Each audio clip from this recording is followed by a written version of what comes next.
Once upon a time, or maybe twice, there was an unearthly paradise called Pepperland. Splendid! Today, Pepperland goes blue. Liverpool can be a lonely place on a Saturday night. And this is only Thursday morning. We all live in a yellow submarine. Yellow submarine. Yellow submarine. I could have sworn it was a yellow submarine. But that isn't logical now, is it? It must have been one of them unidentified flying cupcakes. George, what are you doing up there? What time is it, Governor? It's time for time.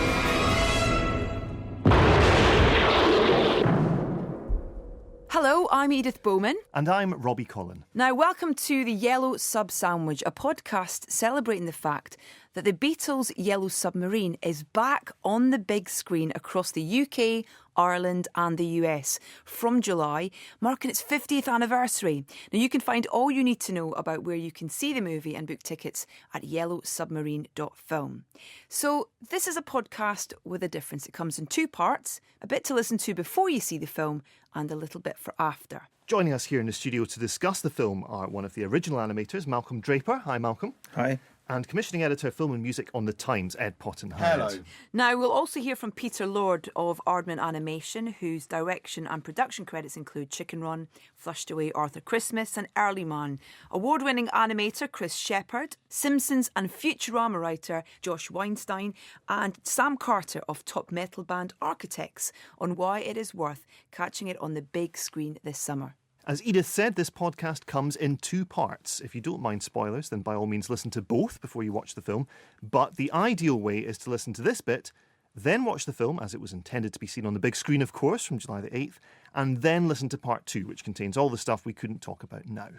I haven't seen on the big screen yet, which I'm very much looking forward to. Now, without spoiling it for everyone, will we tell us about Yellow Submarine as if we hadn't seen it before?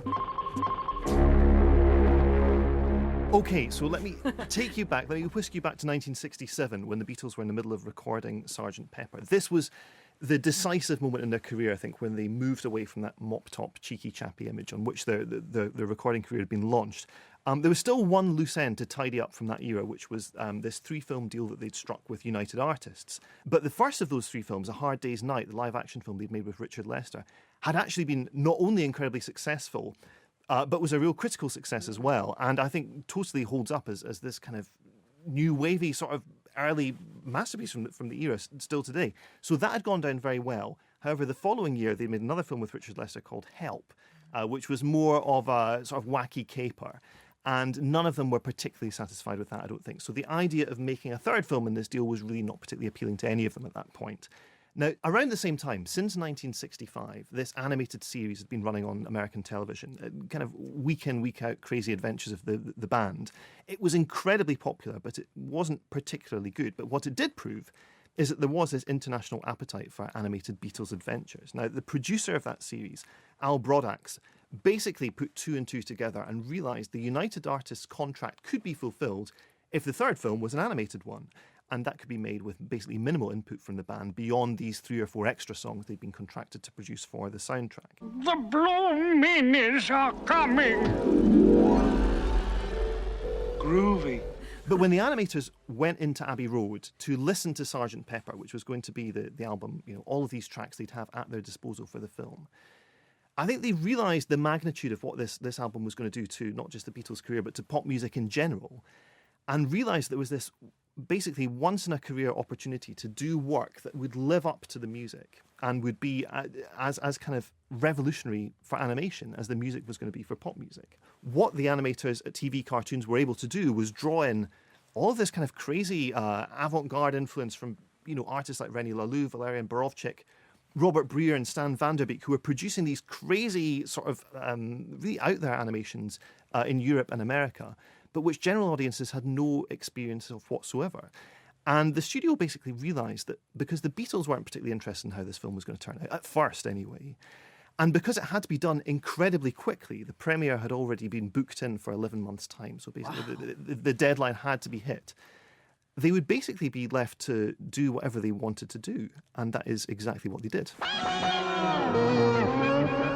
Ed, tell us a bit about, set the scene of where the Beatles were creatively at this time, 1968, and what audiences would have expected in terms of the music in the film. Robbie touched on the fact that the animators, the studio had this incredible collection of songs, this album that they were working, which turned out to be, a hugely important album for the band in itself.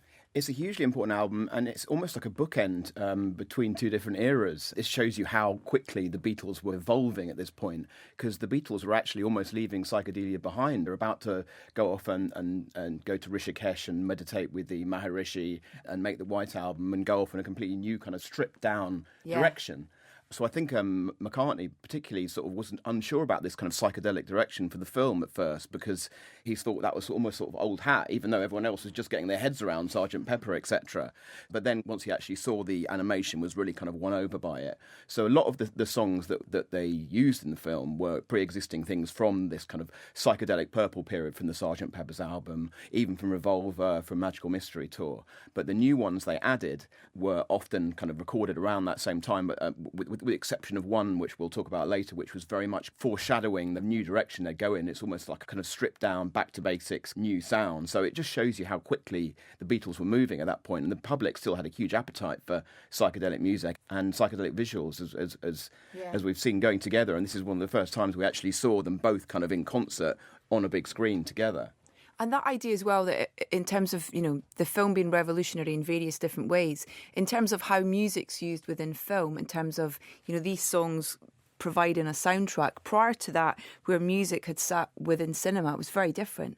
Absolutely. This is a film that's taking its lead from the songs. So you've got these songs which had already become classics, like, When I'm 64, All You Need Is Love, Lucy in the Sky with Diamonds, and the animators were taking their lead to some extent. I'm sure Malcolm can tell us more about this later on, from the songs. And it was a very episodic structure, which meant that the animators could change the style according to the tone of each song that each scene was built around. It was kind of pigeonholed as a kids' movie by some people. It was pigeonholed as an avant-garde movie by some people. I mean, you could pretty much call it an avant-garde kids movie, really. But I think a lot of people will be surprised by how rich and how absorbing it is, not just for children, not just for Beatles fans. It's a genuine, proper piece of animated work that holds up 50 years on. And it's funny, I laughed so much when I watched the film again. I remember watching it years ago as a child, and but how funny it is, and that's a combination of the lyrics that are kind of intertwined in the dialogue and stuff as well. But it's just a great tone. This very rhythmic kind of deadpan dialogue, some of which was written by the poet Roger McGuff, and you can see it does have a poet sense of rhythm and using the different voices. You've got the dull, rather kind of monotone Ringo voice and the slightly higher Paul voice, and he was using those in concert with each other, almost like musical instruments. You mentioned Roger McGuff there, who was a Liverpudlian poet, and I think that's at the heart of the film, is that humour of that area, It's very Liverpudlian, a lot of it. It really is. You look what I found. It's the uniforms. Hey, nice bit of gear, that. So look great on, won't he? Oh, he will, won't he? Won't he, though? Oh, he will. Won't he? Hey. So to flesh out the context a little more, let's hear from Peter Lord of Aardman and The Simpsons' Josh Weinstein on the state of animated movies in 1968. Back in 68, pretty well the whole industry made animation the same way, and that's to say it was drawn. It was drawn in two dimensions on paper, and then it was traced from paper onto celluloid, and then the celluloid was painted, and then the painted celluloids were laid on top of a background, and the whole thing was filmed. So that's, I don't know, does that sound simple? It doesn't sound so simple to me anymore, but that was the way it was done. That was the only way it was done, pretty well. Now, normally the effect of that would be something like, in our experience, a Disney film. Yeah, before Yellow Submarine, the animation was either Disney style, which was very beautiful, but incredibly bland. If it wasn't Disney, then it was very cheap animation, like Hanna-Barbera. In fact, even as a kid watching Scooby-Doo, I knew that it was not really carefully done. And also just never really funny. Like Mickey Mouse is one of the least funny cartoon characters ever. Now suddenly here's something which is utterly British, amazingly British, different and daring and cool and funny and visually amazing. So it had a massive impact. This feels like a good time to bring in Malcolm. Malcolm, thank you so much for being here. You're very welcome. This is wonderful to get a proper insight into the whole journey for you as an animator and a team working on this film. Yeah. How did you get into animation? Oh, I started in 1965. I've always drawn since I was a kid, and I didn't go to art school or anything. I was working in a factory. But I just sent some drawings to John Hallis of Hallis and Batcher Animation in Soho Square. And he sent for me, and I went to see him and had an interview. He liked the drawings, and he said, you've got to go home and, he said, build a light box. So I did. And he sent me a test, and I passed the test. And he said, well, we'll be in touch. And months went by, and I was working, by that time I was left the factory, I was working at W.H. Smith selling fountain pens or something. I cycled home, and my mother and my brother were standing there in the living room, and they were very quiet, and I thought, what's going on? And there was a letter, and it was propped against the daddy's sauce bottle, and they'd opened it. I said, you've opened my letter? And it was from John Hallis, and you've been accepted as a trainee. Wow. This still brings me to tears. Oh, man. Life-changing. Yeah. Wow. And at this time, the animation industry in the UK, it was kind of cottage-sized, right? Because I think the last feature that had been made before Yellow Submarine was Animal Farm, and that was from 14 years ago, yeah. Yeah, by John Hallis, yeah. Brilliant film, by the way, for its time. I'd moved under the wing of Mike Stewart, a great animator, and he was the one who got me working on the last two of the Beatles series that TVC did. Yeah. As his assistant, I moved into to TVC and worked with Mike on that. And then, of course, Yellow Submarine started. And I started as Mike's assistant then on the Yellow Submarine. And it wasn't until about, I suppose, 6 weeks into the film, maybe 2 months, Jack Stokes, our English director, there was an American director as well of the animation, came into our room and said, Malky said, we're behind schedule, can you help us out? And I said, well, what do you mean? He said, do some animation. I said, yeah, fine. And I always remember Mike's face dropped, because he was about to lose his best assistant. And my wage went from £18, 10 shillings a week to 50 quid a week, which in 1968 was pretty good money. Wow, congratulations. Lots of fun ways to spend it as well. A pound of beer costs 1 in 6. Anyway, you could buy a shirt for a fiver. I was single, I was 24. And there were 110 Trace and Paint girls downstairs. It was a wonderful time. Right then, let's get this vessel ship-shape. I kind of like the way it is. Submarine shape. When you got brought into the Yellow Submarine team, what were the different roles? Can you explain to the audience, who did what on the film? Because you look at that kind of list of people and you're, as people who are not in that world, you're not quite sure what everyone's kind of roles are. You mentioned George Dunning. He was the overall head of the studio with John Coates. But George never got involved in the animation side of it. He was just the artistic head, of the whole thing. Another genius, by the way.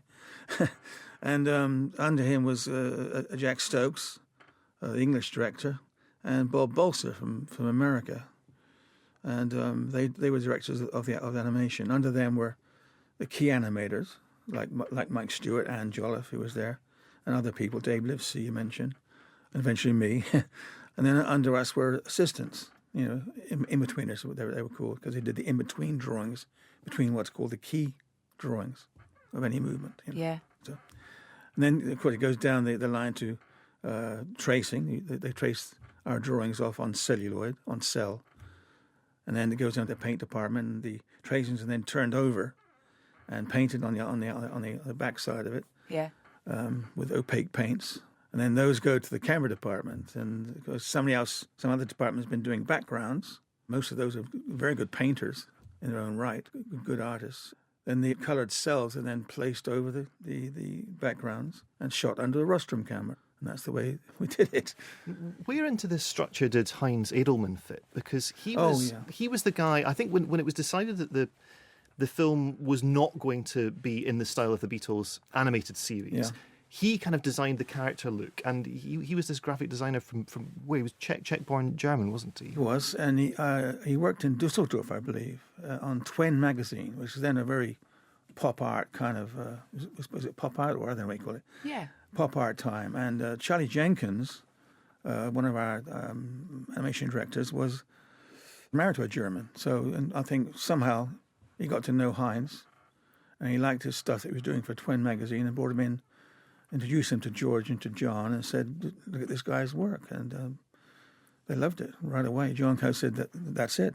He's got it right away, you know. Because he was brought in, but then it took a while for the production to actually start, I think, didn't? And he had to kind of head off. But he was very much throughout the whole production. Then his imagery and his kind of Heinz loved the idea of the film. Yeah, you know, and got into it and more. And then, as I say, the guy was a pure genius. It just rolled off his pencil or brush.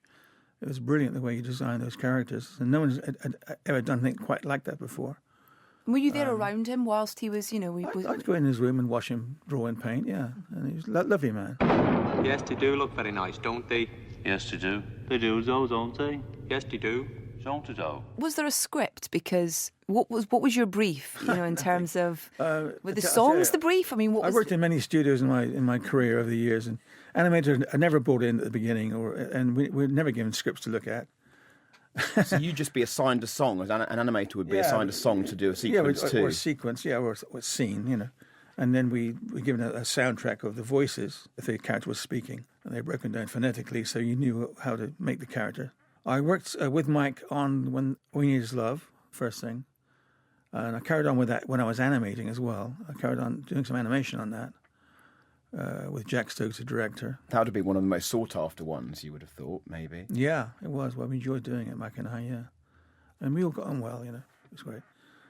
Played gags on each other every day, jokes. Tight deadline as well. I'm surprised you had time to play gags on each other, because it's incredible when you think about it in the time that a normal, how long a production. We weren't told this. We didn't know the deadline. Wow. No one told me. They said it's about a year, roughly. So we knew roughly what it was, but no one was desperate. We weren't working like we must do this quick, Although John Coates, our producer, was cracking a whip a bit, especially when we got back late from the pub. The Dog and Duck pub, I believe this was the Animators pub. The Animators pub used to be, yeah. Now it's all men in grey business suits, Yeah. Did you ever see any of the Beatles? Did they ever come in? Paul McCartney came in. We knew he was coming in. Somebody leaked the information, that Paul was coming in, so we were a bit nervous. And I'd gone to the loo or something. I was walking down the hall, and I saw John Coates walking towards me with Paul McCartney. And I walked in our room and said, he's coming. Yeah, Paul McCartney's coming with John. And they walked in and he introduced us to him, and we all shook his hand and said hello. Lovely chap. And he wore this lovely Fair Isle pullover, multicolour. I've always envied him that pullover. Psychedelic. Yeah, very psychedelic. Yeah. It's not the one he was wearing in Magical Mystery Tour. It may have been the same one. Yeah, and I said Paul was very nice. And then later John Lennon came in. Wow. A month or so later, and we went round to a little on Wardour Street, which is like the film street of London, to a little theatre to see the rushes, or the film as it had been made up to that point. Maybe a third of the film had been produced. And John Coates sat with John Lennon in the front row, and I was about 3 rows back with Mike Stewart and a few others. And the film started, and it was that wonderful Eleanor Rigby sequence, the opening of the film. Beautiful. Which John liked, it was all in colour, blah, blah, blah. And then as the film progressed, about 20 minutes into it, it goes to black and white, because it was our line tests, what we call line tests. In America, they're called pencil tests, anyway. And it's just our drawings before they're coloured, the animators' drawings. Yeah. And after a few minutes, Lennon turned to John Coates, and here I've got to use a certain word, if I may. Go for it. John Coates was an ex-army officer, had a certain way of talking, awfully posh. Anyway, and he said, "Yes, John, where's the fucking colour?" I'm trying to do a Scouse accent here, but what do you mean, John? There's no fucking, it's all fucking black and white. Well, I didn't come out this bloody way to see, and he went on, and finally he walked out. But we were sniggering at the back, laughing. Oh, God. And John said, "Oh, John, don't go." Anyway, and John tried to explain it was our line test. It would be. He came back. He saw the rest of the stuff. He did actually come back in after a few minutes, and then we met him afterwards at the cocktail party afterwards. It was very nice. And what did he think of you know. He liked it, so he liked it, except for the squiggly. He called them squiggly bits. Yeah. What do you think it is? Nothing. Yeah, it looks like nothing. Well, at least that's something. There was one sequence that, without exception, the contributors mentioned as being their favourite, which was the Eleanor Rigby sequence, which I think we can talk about in this part of the podcast because it comes very, very close to the start of the film. So let's hear from Chris Shepherd, Josh Weinstein, and Peter Lord of Aardman Animation. My favourite sequence of all time that just lives with me all the time is the Eleanor Rigby sequence. I can never see that enough, and it's so beautiful and mind-blowing and moving, and that just totally was ingrained in my brains. People have been using photographs in experimental animation for a long time, and we, as teenagers, had seen it done, but never done with such amazing flair. The way the photographs were kind of bleached out into strong black and white. I remember so well.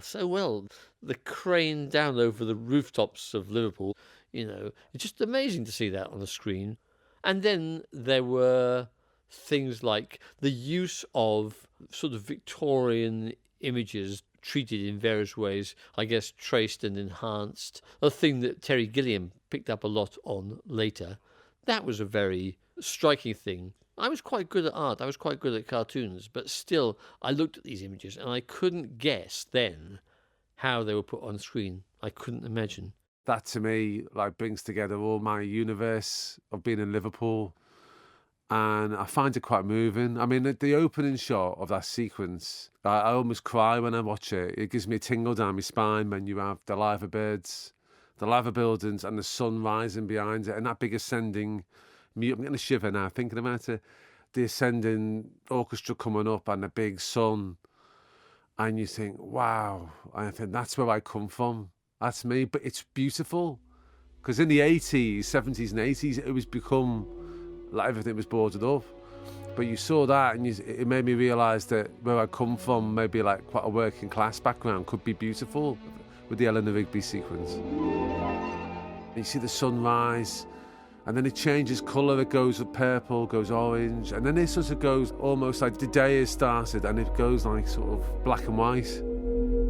And then you think it couldn't get any better, and you get that fantastic multi-plane shot where all the chimneys come down, and then you think, oh, was that it?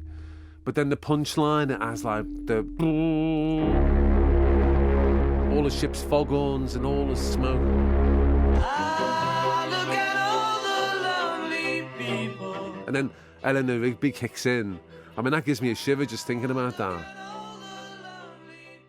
I think one of the things I really love about that sequence is the way that it seems to references. There's almost an L.S. Lowry kind of feel to seeing these, you know, matchstick men walking to work through that shot. Yeah. You know, it kind of taps into art, you know, not out with animation. There's a sense, and the multi-plane shot that everyone talks about, this kind of pan down from the sunrise to the chimneys. I gather Charlie Jenkins, he assembled that from, I think there was the sunrise itself was live action footage. It was a total composite shot. There was live action sun. Yeah. There was a photograph of the clock tower that had been treated. The clock itself was a separate image, and then, of course, you had the cutouts of the chimneys rising up to meet that as the camera sort of artificially... We're given to understand the camera's panning down to street level. Mm-hmm. And these are techniques, you know, when you watch that, I had actually come to the Yellow Submarine after having seen Gilliam's Monty Python animation. And you don't realise that this was the focal point for these ideas, you know, these techniques that had previously been quite avant-garde, quite out there. People hadn't seen them before. And suddenly they're appearing in this, you know, to all intents and purposes, a mainstream animated feature release. And then artists like Terry Gilliam, can see them in practice and then pick up on those. Yeah, they did, yeah. And the link being George Harrison, obviously, as well. Right, of course, yeah. Who funded a lot of the Monty Python films. That's right, there's a connection, yeah. Before we talk about the specific songs that were written for the film, not everyone will know that the characters, the Beatles in the film, aren't played by the Beatles.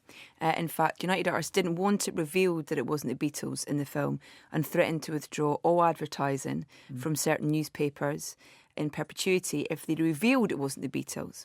So here's Paul Angelis, the voice of Ringo and the Chief Blue Meanie. If you hear all four Beatles speak at the same time, they sound, oddly enough, so similar. If you had listened to the conversation that we did, you can't separate them. So we then set about separating them. So Ringo was the bass. He was down here the whole time, and that was him.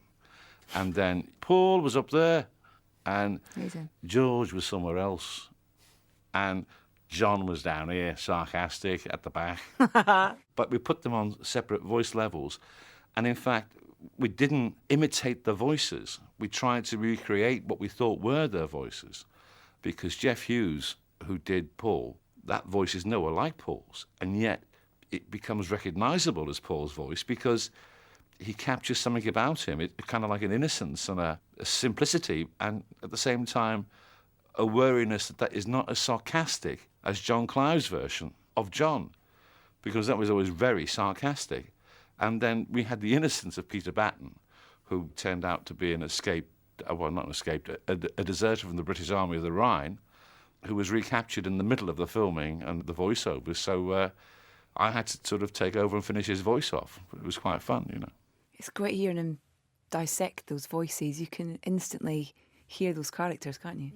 Malcolm, can I ask you about the one member of the voice talent being recaptured? Because this is not something that I imagine happens on many animated films. The idea that Peter Batten. Yeah, an army deserter would be kind of whisked out of the studio. I was there that day. I went out to the foyer, and there was two MPs standing there, and they'd come up as a military policeman rather than members of Parliament. Yes, yeah. That's true.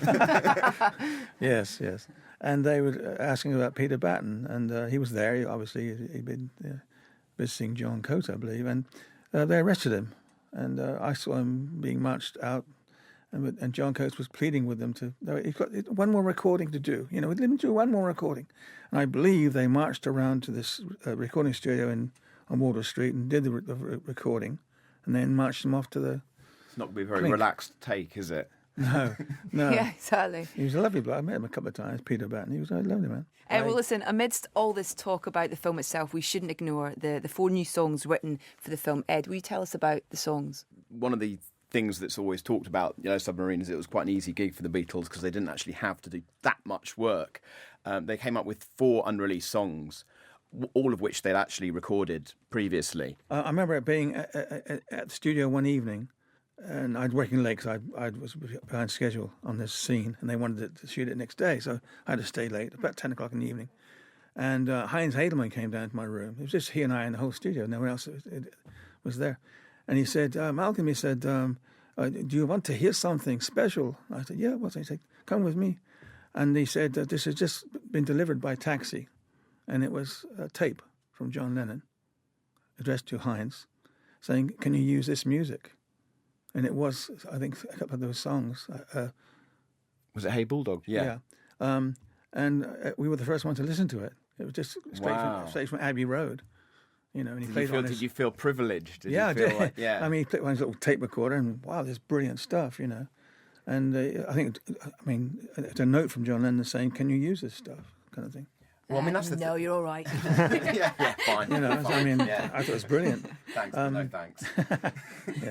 I'd argue that you could maybe expect that because there was a slightly sort of begrudging air to the Beatles' kind of involvement in this project at first, that maybe these songs wouldn't be kind of up to par. But I'd argue that at least a couple of them are properly worthy of kind of joining the canon. I think so. Yeah. 3 of the 4 were certainly recorded in the kind of psychedelic sort of purple patch, sort of around the kind of Sgt. Pepper's and Magical Mystery Tour sessions. It's all too much for me to take. The love that's shining all around me.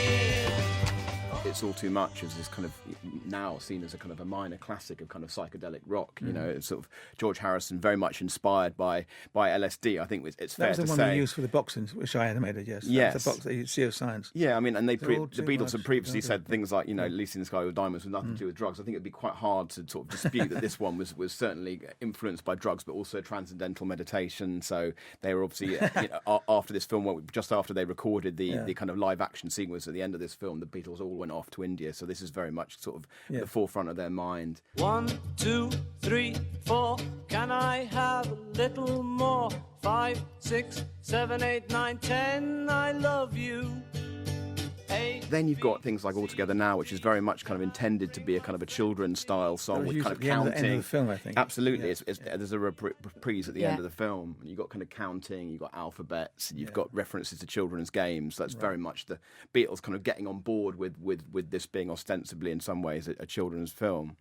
And then Hey Bulldog, which is the real kind of bona fide classic. It was made right after Lady Madonna, and it's got a similar kind of piano-led, almost sort of pub rock kind of feel to it. Very sort of jaunty, but very much kind of stripped down compared to the kind of psychedelic odysseys that they've been making previously. And I think after an early test screening of the film, Al Brodax decided that this finale in Pepperland was too long. Yeah. And he clipped out, now for me, the best song of the four, Hey Bulldog. Absolutely. He decided that was the sequence that had to go in order to kind of push through. And I think for the US theatrical release, They were it robbed was of never this. restored, and it was only with the recent restoration that was planted back Absolutely. into the film. I think when you watch that final sequence, it does feel like, oh, okay, so we're getting another song here, another song here. sheepdog, standing in the rain.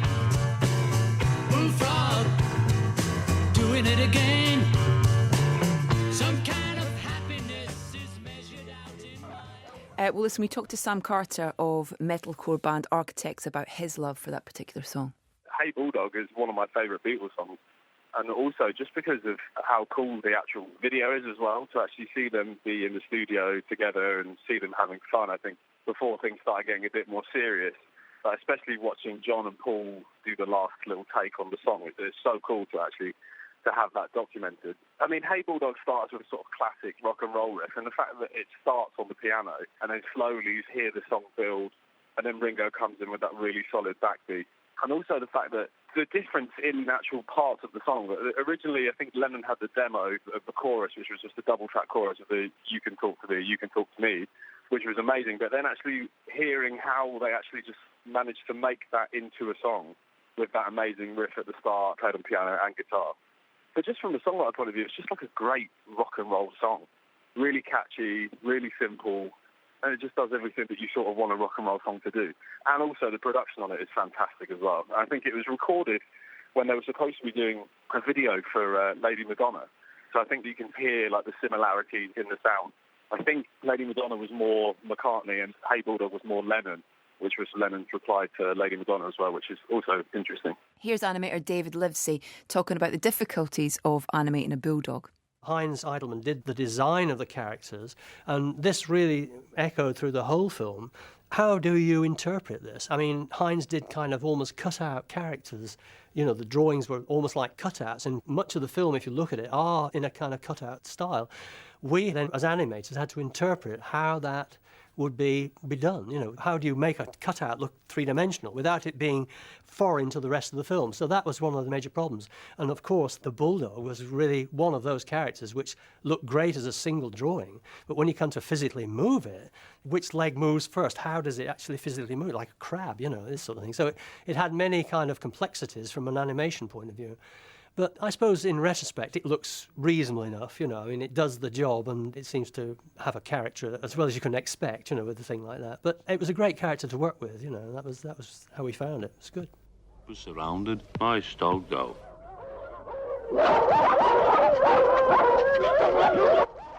I didn't know Dave did that animation. It's brilliant because there were 4 Bulldogs, and so it's hard to animate even with one. So he did a darn good job on that. How do you feel knowing that 50 years on, Malcolm, that the film is getting a cinematic release to celebrate that? I'm very pleased. I was very worried at the beginning of the year. I thought nothing was going to happen, you know, and everyone's just going to forget it, like it was a film made 50 years ago. Who cares? But the Beatles are still popular. I could have sworn it was a Yellow Submarine. But that isn't logical now, is it? It must have been one of them unidentified flying cupcakes. Or a figment of my imagination. If someone asks you, someone says, "What's it about?" What'd you say? Love. Brilliant answer. It's a brilliant answer. We'll listen to conclude. Here's Josh Weinstein, Chris Shepherd and Edgar Wright. I think in a way it's a bit like dropping a pebble in and the ripples are still going now, going outwards, bigger and bigger. And I think Yellow Submarine's one of those things. And so Yellow Submarine is a film, is out of time. I know it's a very 60s, but at the same time, it feels quite modern as well. I don't know, it's sort of just in its own universe. And animation's really great at that. And that's why no doubt in another 50 years, people will still be talking about Yellow Submarine. I think without Yellow Submarine, you wouldn't have modern animation. You wouldn't have The Simpsons. You wouldn't have Rick and Morty. You wouldn't have these really funny animated movies like Toy Story, because I think Yellow Submarine opened a door for that. And it opened a door for adult animation and adult humor in cartoons.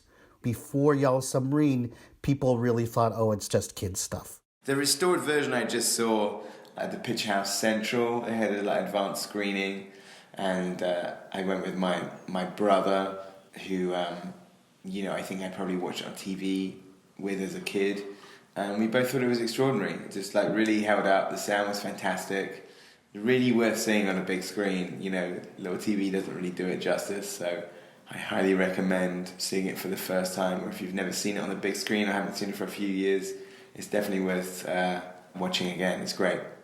Two things from those comments: that it's still funny and you can see in front of you the birth of modern animation. I think that's a really important point to make. Right then, Robbie, Ed, Malcolm, any last words on why people should go and see the film, what things they should particularly look out for? Ed? Well, yeah, for me it's one of the high points of psychedelia. It's one of the few occasions where the music matches up to the visuals.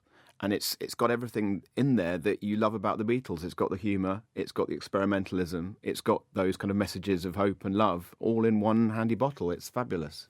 Robbie? Yeah, for me, it's along similar lines. It's about seeing all of these avant-garde influences suddenly lurch into the mainstream. If you're looking out for it, you can see there's Hieronymus Bosch in there. There's Bridget Riley-style op art when they get to the Sea of Holes. There's, Aubrey Beardsley-style grotesquerie. And the idea that all of this could somehow end up in a children's film and feel like it should be there, to me, is amazing. And also elements of Goon Show-style humour as well. That was a comedy series on BBC Radio that was enormously influential to the Beatles and to John Lennon in particular. The idea that I think Roger McGough's script rewrites has captured some of that humour and put it in there, it feels incredibly like it should be there. But again, this is strange, deranged stuff that is suddenly being served up as family entertainment. Malcolm, for you, someone who was part of the team that made this film, why should people go and see Yellow Submarine at the cinema? Because nothing's been done better in 50 years, that I've seen anyway. A marriage between music and visuals. It just works still. Go see it. The Beatles Yellow Submarine is back on the big screen in cinemas across the UK and Ireland from Sunday the 8th of July and also across the US from the 8th of July through to August the 31st, and you can get tickets right now from heading to yellowsubmarine.film. So go do that, watch the film, then queue up part 2 of the Yellow Sub Sandwich. It'll blow your mind. Perfect.